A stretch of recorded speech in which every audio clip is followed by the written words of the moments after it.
মধ্য অসমৰ নগাঁও জিলাত চোৰাং গৰু সৰবৰাহৰ সিন্ডিকেট চক্ৰ সক্ৰিয় হৈ উঠাৰ পাছতো নীৰৱ প্ৰশাসন আৰক্ষী। বিশেষকৈ নগাঁৱৰ চামগুৰি আৰু খাটোৱাল আৰক্ষী থানা দুখনৰ অন্তৰ্গত সংখ্যালঘু অধ্যুষিত চায়ু তিনিআলি, মোৱামাৰী, বৰ্মা, পেনাই, শিৱস্থান আদি এলেকাত গৰু চুৰ আৰু চোৰাং গৰু সৰবৰাহৰ ঘাটিত পৰিণত হোৱাৰ পিছতো কঠোৰ পদক্ষেপ লোৱাত ব্যৰ্থ সংশ্লিষ্ট আৰক্ষী। অসমীয়া কৃষিজীৱী ৰাইজৰ গোহালি উদং কৰা গৰু চোৰবিলাকৰ সৈতে সম্পৰ্ক আছে নগাঁৱৰ চামগুৰি গৰু সৰবৰাহকাৰী চক্ৰটো। এই চক্ৰটোৰ লগত জড়িত বিশ্বজিৎ ডেকা, অমল গগৈ আদি পাছিং মাফিয়াসকলৰ বিৰুদ্ধে আৰক্ষীয়ে তদন্তক্ৰমে কেতিয়া গ্ৰহণ কৰিব বিহিত ব্যৱস্থা, তাক লৈও প্ৰশ্ন উত্থাপিত হৈছে। আজি চামগুৰিত এক সংবাদ মেলযোগে কৃষক শ্ৰমিক সংগ্ৰাম সমিতি অসমৰ সভাপতি প্ৰদীপ কলিতাই ৰাজ্যৰ বিভিন্ন প্ৰান্তৰ লগতে নগাঁৱৰ চামগুৰি আৰু খাটোৱাল থানাৰ অন্তৰ্গত একাংশ সংখ্যালঘু অধ্যুষিত অঞ্চলত চলি থকা গৰু সিন্ডিকেটৰ ওপৰত সৰব হৈ পৰিল। চামগুৰি আৰু খাটোৱাল থানাৰ আৰক্ষীৰ ভূমিকাক লৈও প্ৰশ্ন উত্থাপন। এই সন্দৰ্ভত অসম আৰক্ষী সঞ্চালক প্ৰধান আৰু অসম আৰক্ষীৰ অপৰাধ শাখাত দাখিল কৰা দুখনকৈ এজাহাৰ দাখিল কৰাৰ বিষয়েও সভাপতি প্ৰদীপ কলিতাই উল্লেখ কৰে, য'ত উল্লেখ কৰা আছে গৰু সৰবৰাহকাৰী আৰু পাছিং মাফিয়াৰ তথ্য। যিহেতু আমাৰ গোটেই উত্তৰ আসাম আৰু উজনি অসমৰ যিখিনি গৰু আছে, যিবিলাক গৰু চোৰাং কৰি আনে, সেই চোৰাং গৰুবিলাক প্ৰধানত ষ্টক হয় আমাৰ চামগুৰি সমষ্টিৰ অন্তৰ্গত বিভিন্ন অঞ্চলত, যেনে কাৱৈমাৰী, মাগুৰমাৰী, পেনাই, এই অঞ্চলবিলাকত গৰুবিলাক আহি ইয়াতে ষ্টক হয়। ইয়াৰ পৰা খাটোৱাল থানা তথা চামগুৰি থানাৰ এই দুইখন থানাৰ সন্মুখতেই কেনেকৈ যাব পাৰে, মানে নেশ্যনেল হাইৱেদি গৈ যোৰাবাট হৈ মেঘালয় হৈ গৈ বাংলাদেশত গৈ গৰু পচি যায়। যে দুখন থানা বিশেষকৈ য'ত গৰু ষ্টক হৈ থাকে, ষ্টক হৈ থকা দুইখন থানা হৈছে চামগুৰি থানা আৰু খাটোৱাল থানা। গতিকে ইয়াৰ অন্তৰালত কোন আছে, কোনে কৰি আছে? ইয়াৰ অন্তৰালত গোটেই পাছিংখিনি কৰি আছে অমল গগৈ বুলি এজন ব্যক্তি। এতিয়া প্ৰশ্ন হ'ল যে যিখন বিজেপি চৰকাৰে গৌ মাতা বুলি গৌ মাতাক পূজা কৰে আৰু তেওঁলোকৰ একাংশ নেতা, পালি নেতাৰ নেতৃত্বত আজি একাংশ গৰু চোৰাং বেপাৰীয়ে বাংলাদেশলৈ গৰু চোৰাং কৰি আছে আৰু গৰু সৰবৰাহ কৰি আছে।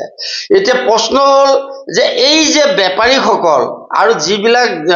বিজেপিৰ নেতা, পালি নেতা আছে, এইবিলাকে এই গৰু বেপাৰীসকলৰ পৰা কমিশ্যন কিমান পায়?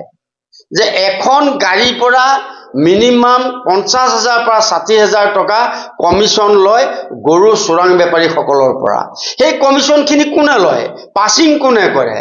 এই গোটেই উত্তৰ অসম আৰু উজনি অসমৰ পাছিং কৰা ব্যক্তিজনে হৈছে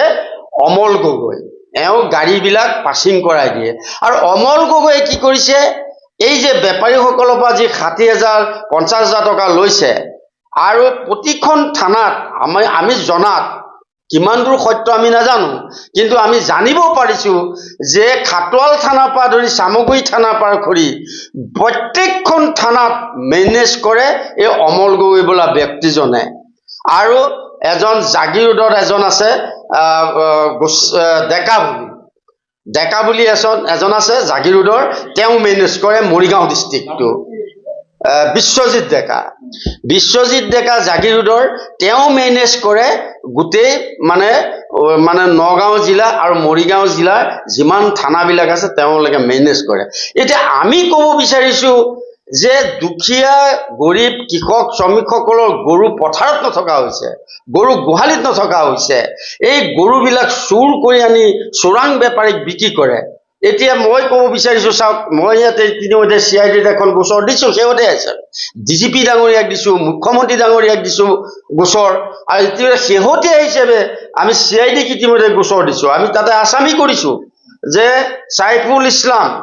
গাঁও হৈছে ৰূপহী চাইদৰীয়া, ৰূপহী থানা। 2 নম্বৰত হৈছে মুফিজ ৰায়হানুদ্দিন, গাঁও ভগামুৰ, বৰমা থানা চামগুৰি। মুক্তবুল, গাঁও মাগুৰমাৰী, থানা কাৱৈমাৰী। 4 নম্বৰত হৈছে আছাদুল ইছলাম, গাঁও বালিমুখ, থানা জাগিৰোড, জিলা মৰিগাঁও। অৰ্থাৎ বিশ্বজিৎ ডেকাৰ লগত এই আছাদুলহঁত আছে ইহঁত মুখাই ৰাতি গাড়ী পাছিং কৰায় গতিকে কোন বিজেপি নেতা পালি নেতা ইয়াৰ নেতৃত্বত আছে মুখ্যমন্ত্ৰী ডাঙৰীয়াই কিয় সাহস কৰা নাই ইয়াৰ তদন্ত দিবলৈ আজি ভাল লাগিছে যে CID গোচৰটো দিয়াৰ পিছতেই CID তৰফৰ পৰা যোৱাকালি ৰূপহীত এটা সাংঘাতিক অপাৰেশ্যন হৈছে সেই অপাৰেশ্যনত কেইজনমান ব্যক্তিক ইতিমধ্যে অপৰাধীক ইতিমধ্যে গ্ৰেপ্তাৰ কৰিবলৈ সক্ষম হৈছে কিন্তু মই ক'ব বিচাৰিছোঁ চামগুৰি থানা ক'লৈ গ'ল খাটোৱাল থানা ক'লৈ গ'ল খাটোৱাল থানাৰ পুলিচসকল ক'লৈ গ'ল চামগুৰি থানাৰ পুলিচসকল ক'লৈ গ'ল তেওঁলোকে কিয় গাড়ী ধৰিব পৰা নাই আজি CIDয়ে যে তেওঁলোকে আহি তদন্ত কৰি আসামীকৰণক ধৰিবলগীয়া হৈছে আমাৰ লোকেল থানাৰ OC লোকেল থানাৰ মানে OCসকল লোকেল থানাৰ পুলিচ প্ৰশাসন ক'লৈ গ'ল গতিকে মই আজি আপোনালোকৰ সংবাদ মাধ্যমৰ জৰিয়তে ক'ব বিচাৰিছোঁ বিশেষকৈ নগাঁও জিলা আয়ুক্তগৰাকীক মই ক'ব বিচাৰিছোঁ মুখ্যমন্ত্ৰী মহোদয়ক আমি অনুৰোধ জনাব বিচাৰিছোঁ যে এই যে যিটো গৰু যিটো চোৰাং কাৰবাৰ এই গৰু চোৰাং কাৰবাৰটো যদি অচিৰে বন্ধ কৰা মুখ্যমন্ত্ৰীয়ে ব্যৱস্থা গ্ৰহণ নকৰে আমাৰ ৰাজ্যখনত বিশেষকৈ আমাৰ উজনি অসম মধ্য অসম উত্তৰ পাৰত গৰু বোলা বস্তুটো একেবাৰে নাইকিয়া হৈ যাব আৰু নিষ্ক্ৰিয় হৈ যাব এই ক্ষেত্ৰত মুখ্যমন্ত্ৰী ডাঙৰীয়াই গুৰুত্ব দিয়ক হয় তেওঁ দলৰ কোনোবা নেতা পালিন্দা ইয়াৰ লগত জড়িত আছে যিহেতু তেওঁলোকে কমিশ্যন পায় সেই নেতা পালিনেতাসকলৰ ওপৰত মুখ্যমন্ত্ৰী ডাঙৰীয়াই তদন্ত দিয়াৰ ব্যৱস্থা গ্ৰহণ কৰক অন্যথা আমি কৃষক শ্ৰমিক উন্নয়ন পৰিষদে সংগ্ৰাম পৰিষদে আমি কিন্তু জংগী আন্দোলন কৰিবলৈ বাধ্য হ'ম চাওক আজি খাটোৱাল থানা চামগুৰি থানাৰ যিসকল OC আছে বা বিষয়ববীয়া আছে বা আৰক্ষী প্ৰশাসন আছে তেওঁলোকে লাজ পাব লাগে এইটো কাৰণে লাজ পাব লাগে যে DGPক যেতিয়া আমি গোচৰ দিছিলোঁ DGPক গোচৰ দিয়াৰ পিছত নগাঁও জিলাৰ SSP লৈ ইনকুৱাৰী কাৰণে দিছিল আৰু SSPয়ে চামগুৰি থানা ৰূপহী থানা খাটোৱাল থানাত গোটেই বস্তুটো তদন্ত কৰি আসামীসকলক গ্ৰেপ্তাৰ কৰিব দিছিল আৰু গাড়ীবিলাক জব্দ কৰিব দিছিল কিন্তু তেতিয়া তেওঁলোকে ব্যৱস্থা গ্ৰহণ নকৰিলে লাজ পাব লাগে তেওঁলোকে চামগুৰি থানাই হওক বা খাটোৱাল থানাই হওক তেওঁলোকে লাজ পাব লাগে কি কাৰণত আমি CIDত আজি গোচৰ দিবলগীয়া হৈছে কিহৰ কাৰণে দিবলগীয়া হ'ল কাৰণ যিহেতু আজি স্থানীয় যিখন থানা তেওঁলোকে তেওঁলোকৰ কাষতে চোৰাং গৰুৰ ষ্ট'ৰ আছে গুদান আছে সেইবিলাক তেওঁলোকে ধৰিবলৈ নাযায় অৰ্থাৎ ইয়াৰ পৰা সন্দেহ হৈছে যে থানাৰ বিষয়ববীয়াসকলে বা থানাৰ বিষয়াসকলে সেই চোৰাং বেপাৰীসকলৰ পৰা হিউজ বা বুজন পৰিমাণৰ কিবা কমিশ্যন লৈছে নেকি আমাৰ সন্দেহ হৈছে যদি কমিশ্যন লৈছে কমিশ্যন লোৱাৰ কাৰণে তেওঁলোকে ইয়াৰ ওপৰত তদন্ত নকৰে তেওঁলোকক ৰেষ্ট নকৰে আমি চাওক আপোনালোকৰ আমি CIDক দিয়া গোচৰ DGPক দিয়া গোচৰবিলাক আপোনালোকৰ সংবাদ মাধ্যমৰ জৰিয়তে জনাই আছোঁ তেওঁলোকে সংবাদ মাধ্যমৰ পৰা গম পোৱা নাই নেকি আজি যে মই এই কিজনৰ নাম ক'লোঁ আছাদুলহঁতৰ এওঁলোকৰ কি নাম শুনা নাই নেকি এইবিলাক এই যে নামবিলাক CIDত গোচৰ দিছোঁ CIDক অমল গগৈ কি নাম শুনা নাই নেকি বিশ্বজিৎহঁতৰ নাম শুনা নাই নেকি গতিকে এই CIDত দিয়া কেছ এইখন মোৰ CID দিয়া এইখন হৈছে DGPক দিয়া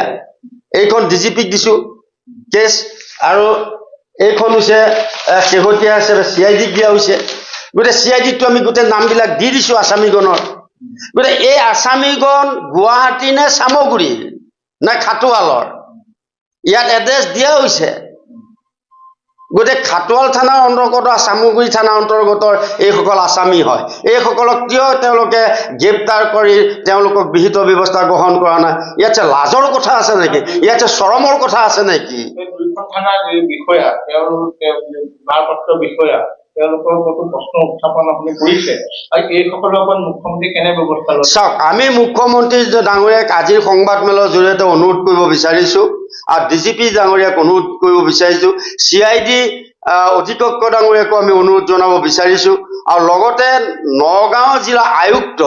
আৰু অধীক্ষক মহোদয়ক আমি অনুৰোধ জনাব বিচাৰিছোঁ যে এটাই কিখন থানা বিশেষকৈ চামগুৰি থানা খাটোৱাল থানাৰ ওপৰত এটা দৃষ্টিগোচৰ কৰক নজৰ ৰাখক যে কি কাৰণত তেওঁলোকে আসামীগণক এতিয়ালৈকে গ্ৰেপ্তাৰ কৰা নাই ইয়াৰ ওপৰত তেওঁলোকক নজৰ ৰাখিবৰ কাৰণে আমি তেখেতসকলক অনুৰোধ জনাইছোঁ নগাঁৱৰ পৰা বিভূতিৰ পৰা ৰিপৰ্ট চোহানা লাইভ